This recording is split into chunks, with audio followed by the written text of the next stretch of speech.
أعوذ بالله من الشيطان الرجيم بسم الله الرحمن الرحيم ونفخ في الصور فصعق من في السماوات ومن في الأرض إلا من يشاء الله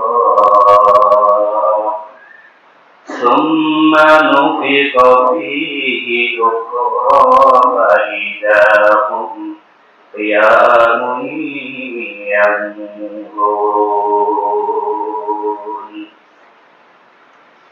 وقال تعالى في شأن حبيبه إن الله وملائكته يصلون على النبي يا أيها الذين آمنوا صلوا عليه وسلموا تسليما اللهم صل على سيدنا مولانا محمد وعلى آله سيدنا مولانا محمد بلغ العلا بكماله كشف الدجى بجماله حسنت جميع خصاله صلوا عليه وآله لا إله إلا الله لا إله إلا الله لا إله إلا الله لا إله إلا الله لا إله إلا الله لا إله إلا الله لا إله إلا الله لا إله إلا الله محمد رسول الله صلى الله عليه وسلم সম্মানিত মুসলিম ইকরাম মুরব্বিয়ান ইসলাম দিনদারী মুসলমান ভাইরা যুবক ভাইরা খুশি খুশি প্রিয় ছাত্ররা নবদারা অবস্থানরা সম্মানিত মা ও বোনেরা আল্লাহ রাব্বুল ইজ্জতের দরবারে লাখ কোটি শুকরিয়া যে মহান রব্বুল আলামিন আমাদেরকে সুদীর্ঘ এক সপ্তাহ পরে আর একটি জুমার সালাত আদায় করার উদ্দেশ্যে আল্লাহর মসজিদে আসার দাওয়াত দান করেছেন। এই জন্য সকলে অন্তরস্থল থেকে সকল প্রকার হীনমন্যতা দূর করে আমরা বেড়ে বসে সহজ আওয়াজে বলছি আলহামদুলিল্লাহ আলহামদুলিল্লাহ এবং সালাত ও সালাম বিশ্ব মানবতার মুক্তির দিশারি আখির নামদার তাজদার মদিনা আহমদ মুস্তাফা মুহাম্মদ মুস্তাফা শফিউল সাল্লাল্লাহু আলাইহি ওয়াসাল্লামের প্রতি সম্মানিত মুসলিম ইকরাম দুনিয়াতে ঈসা ইবনে মারিয়াম আলাইহিস সালাম দাজ্জালকে হত্যা করার জন্য দুনিয়াতে আসবেন। এখন দাজ্জাল কিন্তু শুধুমাত্র একজন ব্যক্তির নাম না, দাজ্জাল প্রত্যেকটা যুগের মধ্যে সবচেয়ে বড় সমস্যাটার নাম হচ্ছে দাজ্জালের সমস্যা। বর্তমানে অনেক বড় বড় সমস্যা আছে যেটা আমার ইমানি সমস্যা হয়। যেমন আপনি যদি মনে করেন বর্তমান বিশ্বের যুবকদেরকে নষ্ট করছে মোবাইল, তাহলে বুঝবেন যে বর্তমান যুগের দাজ্জাল হচ্ছে মোবাইল। কি মোবাইল? অর্থাৎ মুফাসসিরিন ইকরাম এই দাজ্জালের ব্যাখ্যায় অনেক কথা বলছে যে প্রত্যেক যুগে আসলে দাজ্জালের ফিতনা এটা প্রত্যেক যুগে থাকে। এজন্য ওই জিনিসটাকে ওই ফিতনাটাকে দাজ্জাল বলা হয়। তো দাজ্জালকে হত্যা করার জন্য আল্লাহ তাআলা দুনিয়ার আকাশ থেকে ঈসা আলাইহিস সালামকে দুনিয়াতে প্রেরণ করবেন। তিনি দাজ্জালকে হত্যা করবেন এবং ইসি মাটিতে ইসলাম প্রতিষ্ঠা করার পরে আল্লাহ তাআলা তিনাকে দুনিয়া থেকে নিয়ে যাবেন। তিনি ইন্তেকালের পরে আবার মানুষের ভিতরে বদ্দিন এত বেশি ছড়িয়ে যাবে, ইসলাম মানুষের অন্তর থেকে, মানুষের পারিবারিক জীবন থেকে এবং মানুষের 3.5 হাত বড়ি থেকে ইসলাম পরিপূর্ণভাবে উঠে যাবে। এই পর্যায়ে বুঝবে যে গোটা পৃথিবীর মধ্যে একজন মানুষ থাকবে না শুধুমাত্র ব্যথা পাইলে মুসিবতে পড়লে আল্লাহ শব্দটা বলবে এরকম একজন মানুষ দুনিয়াতে থাকবে না। অর্থাৎ আল্লাহ তাআলা ওই সময় কিয়ামতটা ঘটাবেন যে সময় গোটা পৃথিবীর মধ্যে কোন মানুষ একজন মানুষ নাই যে আল্লাহ আল্লাহ জিকির করবে, একজন মানুষ থাকবে না। ঈসা আলাইহিস সালাম ইন্তেকালের পরে এই অল্প কিছুদিনের ভিতরে গোটা পৃথিবীর অবস্থাটা হবে এরকম যে আল্লাহর নাম নেওয়ার মতো কোনো মানুষ আর যখন থাকবে না, তখন আল্লাহ তাআলা কিয়ামত সংঘটিত করে দিবেন। আল্লাহু আকবার। রব্বুল আলামিন বলেন وَنُفِخَ فِي الصُّورِ فَصَعِقَ مَن فِي السَّمَاوَاتِ وَالْأَرْضِ وَمَن فِي الْأَرْضِ إِلَّا مَن يَشَاءُ। আমার বন্ধুগণ, যখন গোটা পৃথিবীতে আল্লাহ আল্লাহ নাম নেওয়ার মতো, জিকির করার মতো, আল্লাহ নামটা নেওয়ার মতো একজন মানুষ দুনিয়াতে থাকবে না, একজন মুমিন মুসলমান দুনিয়াতে অবশিষ্ট থাকবে না, তখন আল্লাহ তাআলা ঈসা আলাইহিস সালামকে ডাক দিয়ে বলবেন, তুমি প্রথম সিংহায় ফুঁক দিয়ে দাও। আমার বন্ধুরা, অবস্থাটা এমন হবে ওয়ানুফিখা বিস-সূরি ফাসাইকা, যখন ইসরাফিল আলাইহিস সালাম সিংহায় ফুঁক দিবেন তখন মানুষ সকল মুসরা খাবে, সকল মানুষ মুসরা খেয়ে বেহুশ হয়ে পড়ে যাবে। সিংহায় ফুঁক কি? সিংহা বলতে আসলে কি বোঝায়? সিংহা হচ্ছে এমন একটা জিনিস, আপনারা জানেন যখন আপনারা অনেক বৃদ্ধ আছেন, ছোটবেলায় আপনারা দেখছেন এরকম মহিষের মোটা শিং দিয়ে কি বানানো হতো, সিংহা বানানো হতো। ওই মহিষের শিংয়ের মধ্যে ফু দিলে অনেক দূর পর্যন্ত আওয়াজ হতো। এখনো সাগরের মধ্যে এরকম সাগরে ভিড় করার সময় সাগরের অনেক বোটেরা জাহাজ থেকে এরকম সিংহায় ডুব দেয়। কিন্তু এই সিংহায় ফুঁক দেওয়াটা এখন সবচেয়ে প্রসিদ্ধ হচ্ছে মন্দিরগুলোতে, প্রসিদ্ধ মন্দিরগুলোতে পূজার আগ মুহূর্তে সিংহায় একটা ফুঁক দেওয়া হয়। এই আল্লাহ তাআলা এই সিংহার কথা কেন আনছেন? কারণ আমরা এই সিংহার সাথে পরিচিত। কিন্তু যখন ইসরাফিল আলাইহিস সালাম সিংহায় ফুঁক দিবেন এত বিকট আওয়াজ হবে, এটা এত ভয়ানক আওয়াজ হবে, মানুষের কলিজা পেটে মানুষ মুচড়া খেয়ে মানুষ সকল বেহুশ হয়ে পড়ে যাবে। আল্লাহ তাআলা যাদেরকে চান ওই মুহূর্তে আল্লাহ তাআলা তাদেরকে মজবুত রাখবে।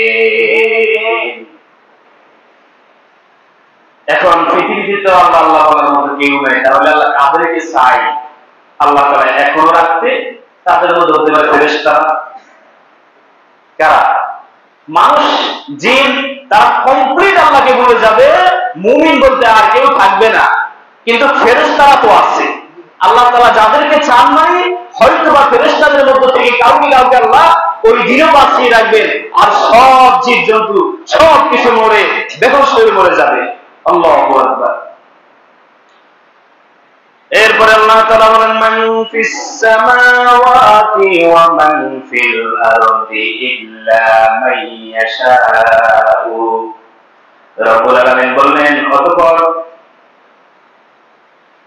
আল্লাহ যাদেরকে ইচ্ছা করেন তারা ব্যতীত আকাশমণ্ডলী এবং পৃথিবীর সকলে মুছতে পড়বে, মানে মুছরা খাবে, বেহুশ হয়ে পড়ে যাবে, মানে সবাই ইন্তেকাল হয়ে যাবে, সবাই ধ্বংস হয়ে যাবে। এরপরে আল্লাহ তাআলা বলেন সুম্মা নুফিখা ফীহি উখরা ফাইযা হুম কিয়ামুন ইয়ানজুরুন। প্রথম একটা ফুঁক দিলে পৃথিবী ধ্বংস হয়ে যাবে, এই পৃথিবীটাকে আল্লাহ অন্য পৃথিবীতে রূপান্তরিত করবেন। এরপরে শেষ মানে 2 নম্বর যেটা বলে শেষ রূপ, ইসরাফিল আলাইহিস সালাম দুইটা প্রদীপের সিংহায় শেষ রূপের সাথে সাথে সমস্ত মানুষ আল্লাহ তাআলার সামনে দাঁড়িয়ে আল্লাহ তাআলার আকাশের দিকে তাকিয়ে থাকবে। আমার বন্ধুগণ, কিয়ামত সম্পর্কিত আলোচনা ইনশাআল্লাহ আমরা পরে করব। আজকে শুধুমাত্র ওই দিনের প্রথম সিংহায় যোগ দিলে ভয়াবহতা কেমন হবে ওই সম্পর্কে আমরা আলোচনা শুনবো ইনশাআল্লাহ। আল্লাহ তাআলা সূরা জিলজালের মধ্যে বলেন, ইজা যুলজিলাতিল আরদু জিলজালাহা ওয়া আখরাজাতিল আরদু আসফালাহা ওয়া ক্বালাল ইনসানু মা লাহা ইয়াওমাইযিন তুহাদ্দিসু আখবারাহা। রব্বুল আলামিন বলেন, যেই দিন ইসরাফিল আলাইহিস সালাম সিংহায় ফু দিবে সেই দিন অবস্থাটা কেমন হবে আল্লাহ তাআলা এই সূরার মধ্যে বলেছেন, ইজা যুলজিলাতিল আরদু জিলজালাহা, যখন পৃথিবীটা নিজের কম্পনে প্রকম্পিত হবে। অর্থাৎ এই যে জমিনের উপর আমরা চলি, এই জমিনটা নিজেকে নিজে ঝাঁকুনি দিবে, নিজেকে নিজে বিকট আওয়াজে এবং ভয়ানক অবস্থায় ভয়াবহ অবস্থায় সে নিজেকে নিজে কম্পন দিবে। এরপর রব্বুল আলামিন বলেন, ওয়া আখরাজাতিল আরদু আসফালাহা, জমিনটা যখন নিজেকে ঝাঁকুনি দিবেন, জমির ভিতরে সমস্ত ভার, সমস্ত ওজন, সমস্ত সম্পদগুলো জমিন নিজেকে নিজে বের করে দিবে।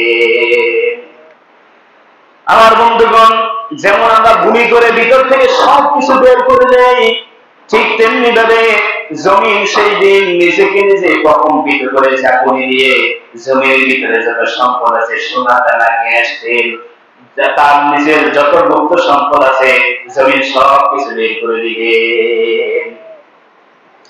এবার আল্লাহ তাআলা বলেন, তারপরে ঘটনা কি ঘটবে, ওয়া ক্বালাল ইনসানু মা লাহা, এই ঘটনা ঘটলে মানুষ একে অপরকে জিজ্ঞাসা করবে, বলে জমিনের কি হয়ে গেল, জমিন তার সব কিছু কেন বের করে দিচ্ছে,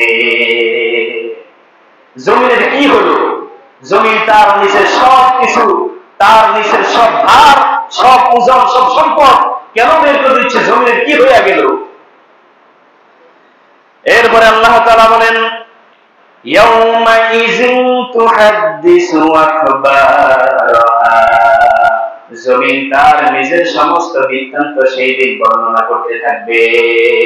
অর্থাৎ জমিনের মধ্যে কে কি পাপাচার করেছে, কে কি সংগঠিত করেছে, কে ভালো কর্ম করেছে, কি খারাপ কর্ম করেছে, জমিন সাক্ষী হইয়া সমস্ত বৃত্তান্ত বর্ণনা করতে থাকবে। যাই হোক, এই আয়াতটা হচ্ছে আমাদের পরবর্তী আলোচনার বাকি। জমিন নিজেকে ঝাঁকুনি দিয়া জমিনের নিচে সবকিছু জমিন যখন বাইর করে দিবে, তখন মানুষ একে অপরকে বলতে থাকবে, জমিনের কি হয়ে গেল, জমিন সবকিছু কেন বাইর করে দিচ্ছে। আমার বন্ধুগণ, এইভাবে জমিন প্রকম্পিত হবে, জমিন নিজেকে নিজে ঝাঁকুনি দিবে, সেই দিন কত ভয়াবহ অবস্থা হবে। অন্য আয়াতে আল্লাহ তাআলা বলেন, ইয়াউমা নাতুবিস সামাআ কাতাইয়িস সিজিল্লি লিল কুতুব কামা বাদানা আউওয়ালা খালকিন নুঈদ। রব্বুল আলামিন অন্য আয়াতে বলেন, সেদিন আমি গুটিয়ে ফেলবো আসমানকে, যেইভাবে গুটানো হয়, যেভাবে বাজ করা হয় লিখিত দপ্তরকে। এর অর্থ কি, আল্লাহ তাআলা আসমান থেকে এরকম গুটিয়ে ফেলবেন, এরকম পাস করে ফেলবেন, যেরকম আমরা একটা পৃষ্ঠার মধ্যে লেখার পরে হয়তোবা ওই লেখা নষ্ট হয়ে গেছে, অথবা এই লেখাটা আমি রাখতে চাই না, যেরকম আমি কাগজটাকে ছিঁড়ে এরকম হাত দিয়ে দলা করে ফেলি, আল্লাহ তাআলা সেই দিন এই আসমান থেকে ওই কাগজের মতো দলামালা করে ফেলবেন। সুবহানাল্লাহ, আসমানটাকে দলাই মলাই করে ফেলবে, যেরকম আমরা কাগজকে দলাই মলাই করে সেটাকে ফেলে দেই, আল্লাহ তাআলা আসমানটাকে সেরকম দলাই মলাই করে ফেলবেন। কি হয় না। এরপরে রব্বুল আলামিন বলেন, কামা বাদানা আউওয়ালা খালকিন নুঈদ, এরপরে আমি আবার গোটা পৃথিবীটাকে, গোটা সৃষ্টি জগৎটাকে আমি পুনরায় আবার সৃষ্টি করব, যেভাবে আমি দুনিয়াতে সৃষ্টি করছিলাম। এই কথার অর্থ হলো, অনেক নাস্তিকরা, অনেক ইহুদি খ্রিস্টানরা, বিদ্রোহীরা বলে মানুষকে একবার সৃষ্টি করা হয়েছে, দাপন করার পরে মানুষ এরকম মাটির সাথে মিশে যাবে, ফুকে খেয়ে ফেলবে, মানুষের নাম নিশানা কিছুই থাকবে না। আল্লাহ তাআলা নাকি ওই মানুষ থেকে আবার কি করবে, মানুষ সৃষ্টি করবে। আল্লাহ তাআলা ওই প্রশ্নের ওই কথার উত্তর দিলেন যে আমি গোটা সৃষ্টিটাকে আবার সৃষ্টি করব, যেরকম আমি আগে সৃষ্টি করেছি। এটা কি বুঝছেন? আচ্ছা, আগে সৃষ্টি করা কঠিন না পরে সৃষ্টি করা কঠিন? একটা জিনিস দেখে দেখে বানানো সহজ না? প্রথম একটা পরিকল্পনা করা অনেক কঠিন, কিন্তু এই মোবাইলটাকে কপি করা সহজ না? এটা একটা কোম্পানি বানাইছে, এটাকে সেম কপি করি আরেকটা কোম্পানি বানানো সহজ কি সহজ না? বলেন সহজ তো। ঠিক আল্লাহ তাআলা যেহেতু প্রথমবার সৃষ্টি করতে পেরেছেন, তাহলে প্রথমবার সৃষ্টি সবচেয়ে কঠিন, ওইটা যেহেতু সৃষ্টি করতে পেরেছেন, তার মানে কপি করা আল্লাহর জন্য কোনো কঠিন বিষয় না। আল্লাহ তাআলা গোটা সৃষ্টিটাকে আবার সৃষ্টি করলেন। অন্য আয়াতে রব্বুল আলামিন বলেন, ওয়াতারাল জিবালা তাহসাবুহা জামিদা ওয়া হিয়া তামুররু মাররাস সাহাব। রব্বুল আলামিন বলেন, এরপরে যেই পাহাড় তোমরা দেখছো, পাহাড়ের দিকে তাকালে তোমরা দেখো পাহাড় অচল অবস্থায় আছে, পাহাড় স্থির অবস্থায় আছে, পাহাড় চলে না। আল্লাহ তাআলা সেই দিন পাহাড়কে ভয়াবহ অবস্থায় এইভাবে ঘুরাইতে থাকবে। এই পাহাড় যে আমরা দেখছি, আমরা চোখে দেখি, ও মুহাম্মদ সাল্লাল্লাহু আলাইহি ওয়াসাল্লাম, আপনি পর্বতের দিকে তাকালে দেখছেন যে পর্বত নিশ্চল অবস্থায় চলে না, স্থির অবস্থায় আছে, অথচ আপনি সেই দেখবেন এই পাহাড় অতি দ্রুত বেগে শুধু ঘুরতেছে আর ঘুরতেছে। আর কি হবে? এরপরে আল্লাহ তাআলা বলেন, যখন পাহাড় ঘুরবে আর আপনি দেখতে পাবেন মরীচিকার মতো এরকম পাহাড়ের কণাগুলা ধুলি বালুর মতো এরকম গোটা পৃথিবীর মধ্যে ঘুরতেছে, উঠতেছে। কারণ একটা জিনিস পাহাড়টাকে যেহেতু ঘুরাবে, সেটা ঘুরতে ঘুরতে একটা সময় বালুর কণা, মরিচার কণার মতো গোটা পৃথিবীর মধ্যে এটা শুধু উঠতে থাকবে। রব্বুল আলামিন বলেন, ওয়ায়াউমা তামুররুস সামাউ মাওরা ওয়া তাসিরুল জিবালু সাইরা। সেদিন প্রবলভাবে আকাশ এরকম কম্পন হতে থাকবে এবং পর্বতমালাগুলো দ্রুত চলতে থাকবে। আকাশ খুব জোরে কি করবে, জাকুনি দিবে, কাঁপবে, এবং পর্বত পাহাড় যেগুলো আমরা দেখি এগুলা দ্রুত বেগে চলতে থাকবে, ঘুরতে থাকবে গোটা পৃথিবীর মধ্যে। এইভাবে আল্লাহ তাআলা কিয়ামতের সূচনা শুরু করবেন। এইভাবে আসমান বিভিন্ন হয়ে যাবে, আসমানটাকে আল্লাহ তাআলা দলাই মলাই করে ফেলবেন। এরপরে আল্লাহ তাআলা বলছেন, আসমানকে বিভিন্ন করার পরে ও মুহাম্মদ সাল্লাল্লাহু আলাইহি ওয়াসাল্লাম, আপনি দেখবেন গোটা আসমান, গোটা পৃথিবীটা রক্তে লাল হইয়া এরকম পুরা পৃথিবীটা লাল রক্তের মতো হয়ে যাবে আসমানকে যখন কাটবে। মাঝে মধ্যে আমরা শীতকালে দেখি না পুরো আসমান মাগরিবের টাইমে পুরো লাল, কেন? এরকম গোটা পৃথিবীটা রক্তের মতো লাল হয়ে যাবে, লাল। এরপর আমরা যে গরুর চামড়া কোরবানির সময় ছাড়াই না, গরু থেকে চামড়া কি করে খালাইতো, ওই চামড়াটা পুরো লাল হয়ে থাকে না, রক্তে লাল হয়ে থাকে। এরকম গোটা পৃথিবীটা রক্তে লাল হয়ে যাবে। তবে সেই দিন এই কিয়ামতকে অস্বীকার করে নেওয়ালা আর একজনও থাকবে না।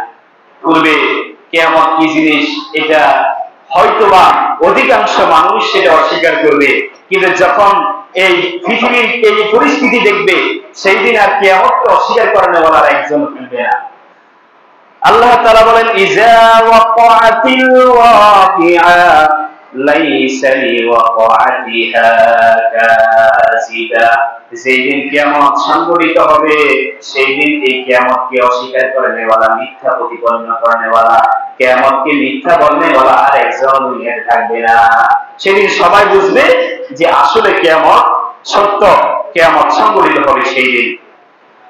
এরপরে আল্লাহ তাআলা সূরা নাবার মধ্যে বলেন, খাফিদাতুর রাফিআ এই কিয়ামত কাউকে উঁচু মর্যাদার অধিকারী করবে আর কাউকে নিচু থেকে নিচু স্থানে নিয়ে যাবে। এরপরে আল্লাহ তাআলা বলেন ইজা রুজ্জাতিল আরদু রাজ্জা, জমিন প্রকম্পিত হবে প্রবলভাবে। এরপরে ওয়াবুসাতিল জিবালু বাসসা, এরপরে পাহাড় পর্বত ছিন্ন বিচ্ছিন্ন হয়ে উঠতে থাকবে। ফাকানাত হাবাম মুনবাসসা, পরে তা তোমরা দেখতে পাবা এরকম ধুলি কণার মতো, বালুর মতো, এরপরে জাবরার মতো গোটা পৃথিবীর মধ্যে সেটা উঠতেছে, পাহাড়গুলো উঠতে আছে। তাহলে এই কিয়ামত যেদিন সংঘটিত হবে সেই দিন আমরা দেখতে পাবো আসমানকে ছিঁড়ে ফেলা হচ্ছে, আসমানকে গুড়িয়ে ফেলা হচ্ছে, আসমানকে কম্পন দেওয়া হচ্ছে। ঠিক সেম ভাবে জমিনকে এরকম প্রকম্পিত করবে, জমিন ছিঁড়ে জমিন ফেড়ে জমিন থেকে গুপ্ত ধনগুলা গুপ্ত সম্পদগুলা দুনিয়াতে ভেসে উঠবে। এরপরে আমরা দেখব পাহাড় পর্বত গুলা নিজে আগে চলতো না, পাহাড় পর্বত গুলা কিয়ামতের দিনে চলতে থাকবে, আর পাহাড় পর্বত গুলা চূর্ণ বিচূর্ণ হইয়া গোটা দুনিয়ার মধ্যে বালুর মতো কণার মতো এরকম উঠতে থাকবে। আল্লাহু আকবার। এরপরে আল্লাহ তাআলা এই প্রথম সিংহে ফুঁক দিয়ে এই সমস্ত কিয়ামতের নিদর্শন গুলা কমপ্লিট হওয়ার পরে গোটা পৃথিবীর সমস্ত মানুষগুলো মরে যাবে। গোটা পৃথিবীর সমস্ত মানুষগুলো মরে গোটা পৃথিবীটা সমতল ভূমিতে একটা মাঠ হলে যেরকম হয়, খেলার মাঠ যেরকম কোথাও কি থাকে না, এরকম উষা পিরামিডা থাকে না, একবার পুরা ফ্রেশ করে তারপরে খেলার জন্য প্রস্তুত করা হয়, ঠিক তেমনি ভাবে দুনিয়াটাকে একটা মাঠ পরিণত করা হবে। কিসের জন্য? দ্বিতীয় সিংহায় ফুঁক দেওয়ার জন্য। কথা কি বুঝতে পেরেছেন? দ্বিতীয় সিংহায় যখন ফুঁক দিবে তখন থেকে হিসাব নিকাশের কাজ শুরু হয়ে যাবে। প্রিয় ভাইরা, এই কিয়ামত আল্লাহ তাআলা কাদের প্রতি সংঘটিত করবেন আমরা জানি না, তবে আমরা কিয়ামতের যে সমস্ত বর্ণনাগুলো আসছে সেগুলো আমরা একজন মুসলিম হিসাবে সরল মনে স্বাভাবিকভাবে আমরা অন্ধভাবে বিশ্বাস করতে হবে। এটাই হচ্ছে আমাদের ঈমান। আল্লাহ তাআলা বলছে মানে এটা হবে, আল্লাহ তাআলা বলছে মানে এটা আমাদেরকে বিশ্বাস করতে হবে। এটা বুঝছেন? এখন আমরা তো অনেক কিছু দেখি না, আমরা তো অনেক কিছু কিয়ামতে দেখতেছি না, তাই বলে এটা হবে না এটা আপনি চিন্তা করবেন না কখনো, কারণ এটা ঈমানের একটা দাবি। আল্লাহ তাআলা যেটা বলেছেন ওই গায়েবের প্রতি আমাদের বিশ্বাস করতে হবে। আর কিয়ামত কখন হবে সেটা এলেন সেটা জ্ঞানে খন্ড আল্লাহ তাআলাই জানেন। আল্লাহ তাআলা আমাদেরকে কিয়ামতের যে সমস্ত আলামত গুলো বলা হয়েছে, কিয়ামতের দিন যে সমস্ত বড় বড় ঘটনাগুলো ঘটবে, প্রকৃতপক্ষে যে ঘটনাগুলো ঘটবে সেগুলোর প্রতি আমাদেরকে সরল মনে বিশ্বাস স্থাপন করার তৌফিক দান করুন, এবং কিয়ামতের আগে সবচেয়ে বড় ভয়াবহ ফিতনা থেকে আল্লাহ তাআলা আমাদের সকলকে হেফাজত করুন।